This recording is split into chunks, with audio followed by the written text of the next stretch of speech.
Royal quiz group में आपका स्वागत है। और हम लोग लुसेंट से इतिहास पढ़ रहे हैं। इससे पहले कि ठंडी बहुत बढ़ जाने के कारण हम लोग जंगल में तपस्या के रूप में काम कर रहे हैं। यहाँ पे आग जला करके हम लोग पढ़ाई कर रहे हैं, लेकिन पढ़ाई कर रहे हैं। चलिए, आज हम लोग को इतिहास पढ़ना था और इतिहास में टॉपिक कौन सी बा, तो अकबर के बारे में। एक से पहले कि अकबर कौना शासन किस अथी से वंश से संबंधित है? मुगल वंश से। मुगल वंश हमने के पढ़त पढ़त आज पहुँच गई बन जा अकबर के पास। तो अकबर के शासनकाल कितना से कितना के बीच में? 1556 से 1556 से 1605 के बीच में रहे। चलो, अकबर के जन्म कब से मानल जाला? 1542। 15 अक्टूबर 1542 ईस्वी में एकर जन्म भइल है। केकरा से? तो हमीदा बानो बेगम, ठीक, अमरकोट में राजा बिलसाल सिंह के दरबार में भइल है। ठीक बा। चलो, अकबर के बचपन के नाम कौन सी रहे? जलाल रहे। ठीक। चलो, एक बाद कि 1556 ईस्वी में राजा अभिषेक भइल रहे सर। 1556 ईस्वी में राजा अभिषेक हुआ था अकबर के। तो कहाँ भइल रहे राजा अभिषेक? पंजाब के कलानौर में।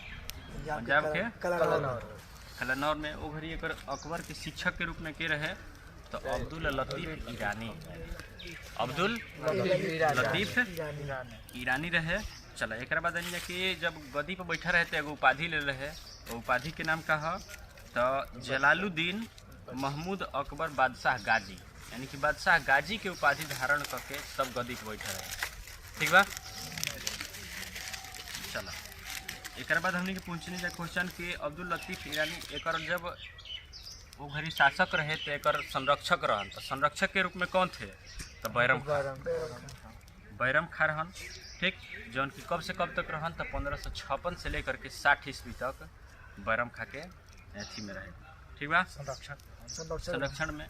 जब संरक्षण में रहे तो ओकर के एगो प्यार से खानी बाबा के रूप में कहत रहे। के खानी बाबा अकबर कहत रहे, खानी बाबा कहत रहे बैरम खा के।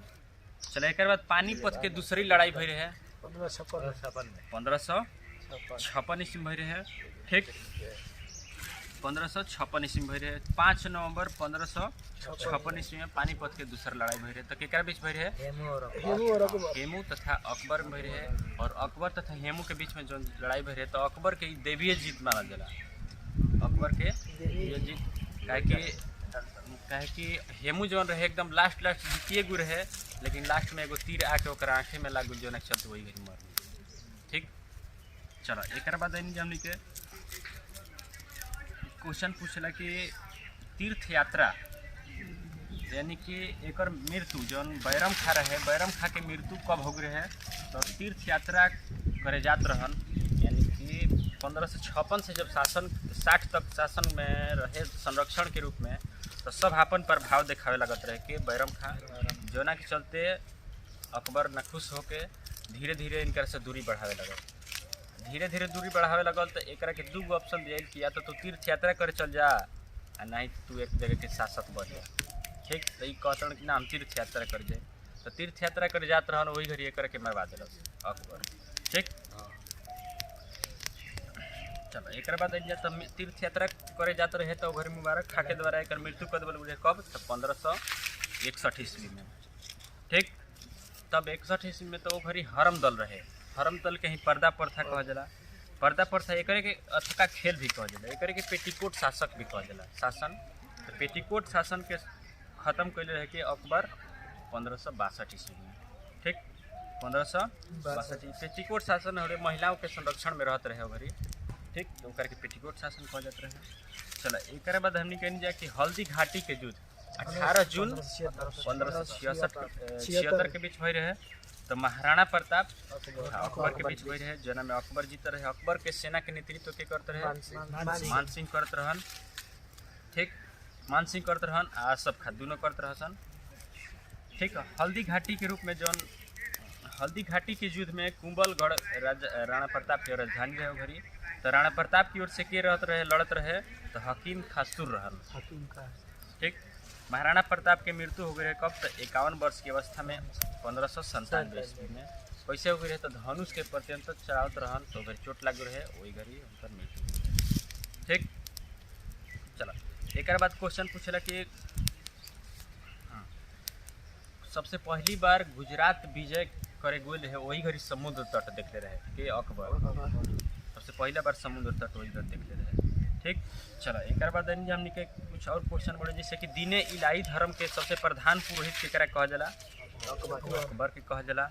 ठीक, दीने इलाही धर्म को स्वीकार करने वाला प्रथम तथा अंतिम हिंदू राजा कौन रहे? शासक बीरबल। इनकरे के ब्राह्मण जाति से रहे तो एक के महेश दास भी कहा जाता है। ठीक, चला एक बाद हमने के कि अकबर ने जैन धर्म के गुरु जो रहे ओकर के किस यानी कि हरिविजय सूरी को का उपाधि दिल रहे? तो जगत गुरु। हरिविजय सूरी को किस उपाधि से सम्मानित किया था? जगत गुरु के उपाधि देवल गुरु है। ठीक, चलो जप्ती प्रणाली के शुरुआत केकरा की कइले रहे? अकबर कहा जाता है। एकरे के आईने दहसाला भी कहा जाला। आईने दहसाला भी कहा जाला। अकबर के दरबार के सबसे प्रसिद्ध साहित्यकार संगीतकार के रहे? तानसेन। ठीक, चलो अकबर के दरबार में प्रसिद्ध चित्रकार रहन जा 3 जना के रहे? तो अब्दुस्मत रहन, दसवंत रहन, बसावन रहन, ये सबके चित्रकार रहे। ठीक, अकबर के शासनकाल में मनसबदारी प्रथा के भी शुरुआत कर रहे। मनसबदारी प्रथा के शुरुआत कब रहे? अकबर के शासनकाल में ही भई रहे। चलो एक बाद तो वो घड़ी मनसबदारी प्रथा यानी कि आईने दहसाला व्यवस्था भी लागू कर रहे अकबर के शासनकाल में, जो ना के कैले रहे? तो राजा टोडरमल के रहे 1580। ठीक, चलो एक बाद हमने के अकबर के समकालीन रहन सूफी संत रहे, ओकर नाम का रहे? तो शेख सलीम चिश्ती रहे। शेख सलीम चिश्ती। ठीक, चलो एक बाद अकबर के मृत्यु भई रहे कब? 1605 ईस्वी में। एक कहाँ दफनावल गए रहे? तो सिकंदरा में, जो कि आगरा के नजदीक पड़ गया। स्थापत्य काल के स्वर्ण काल कहल जाला केकरा के? अकबर के काल के स्थापत्य काल के स्वर्ण काल कहल जाला। ठीक, काहे कि एकरा काल में सबसे अधिक निर्माण भई रहे, जैसे कि दिल्ली में हुमायूं के मकबरा, अकबर के आगरा के लाल किला, फतेहपुर सीकरी के शाही महल, दीवाने खास, पंचमहल, बुलंद दरवाजा, जोधाबाई के महल, इबादत खाना, इलाहाबाद के किला, लाहौर के किला, ये सब के निर्माण हुए। ठीक, अकबर के दरबार में सुशोभित नवरत्न रहन। नवरत्न के एगो टीम रहे। तो नवरत्नों वाला के ट्रिक हमने बनैले बन जा का ह? तो बैट MDH।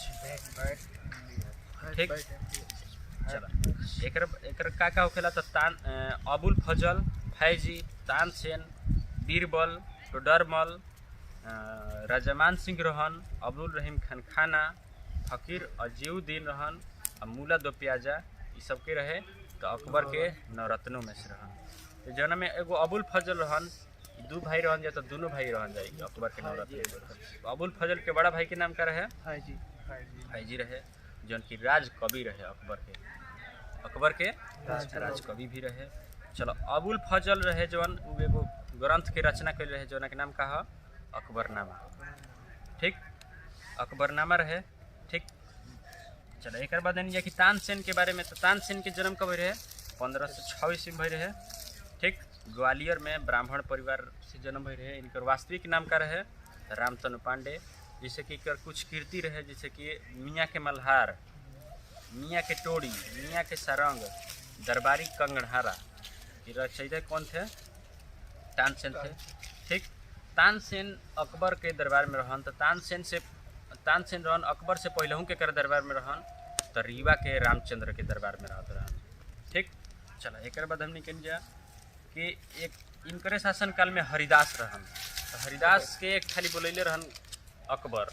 तो अकबर के दरबार में आवे से भी मना कर दिले रहन हरिदास। कहत रहन कि हम भगवान खातिर खाली गई ना, ये चलते हम तारा फिर ना आइम। तो अकबर के खुद जाए के पड़ रहे हरिदास के दरबार में गाना सुनता। ठीक, चलो एक बाद हमने कि यूसुफ जाइयो जाति के विद्रोह हो रहे। तो ओकरा के दबावे खातिर गए रहन के बीरबल। तो वही घड़ी इनकर हत्या हो रहे। ठीक, चलो एक बाद मुगल सम्राट में ही सबसे पहले अकबर ही रहे जौन की अनुवाद विभाग के स्थापना करले रहे। आ फारसी भाषा तथा में रामायण महाभारत के अनुवाद भी करवैल रहे, जौन के रजमनामा के नाम से भी जानल जाता। ठीक, चलो एक बाद जाए कि पंचतंत्र के फारसी भाषा में अनुवाद किसने किया था? तो अबुल फजल।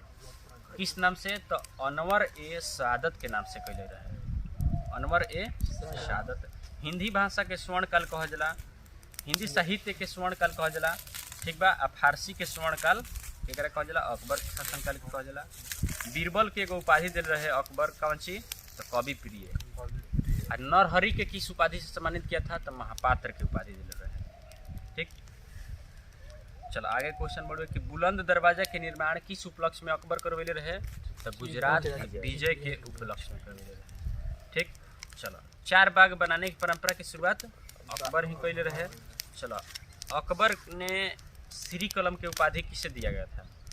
अब्दुस्मत को। लेकिन जड़ी कलम के उपाधि किसे दिया था? तो महमूद हुसैन कश्मीरी को दिया था, ठीक। मुगलों की राजकीय भाषा कौन सी रहे? फारसी रहे। अकबर खुद ही कौन वाद्य यंत्र बजावत रहे? नगाड़ा बजावत रहे। कुछ और काम भइल रहे, जैसे कि दास प्रथा के अंत कब भइल रहे? 1562 में। दास प्रथा के अंत 1562 में। अकबर को हरम दल से मुक्ति कब मिल रहे? 62 में। तीर्थ यात्रा कर की समाप्ति कब किया था? तीर्थ यात्रा 63 में। जजिया कर 64 में कैले रहे। फतेहपुर सीकरी के स्थापना राजधानी आगरा से फतेहपुर सीकरी में बने रहे 1571 ईस्वी में कैले रहे, ठीक। इबादत खाना के स्थापना कब कैल रहे? हाँ 1575 ईस्वी में। इबादत खाना में सभी धर्मों के लोगों के प्रवेश की अनुमति 3 साल के बाद 78 में कैल रहे। मजहर की घोषणा कब? 1500। दीन इलाई के स्थापना कब रहे? 1582 ईस्वी में रहे। इलाई संवंत के शुरुआत कब रहे? एगो कैलेंडर रहे 1583 में कैल रहे, ठीक बा।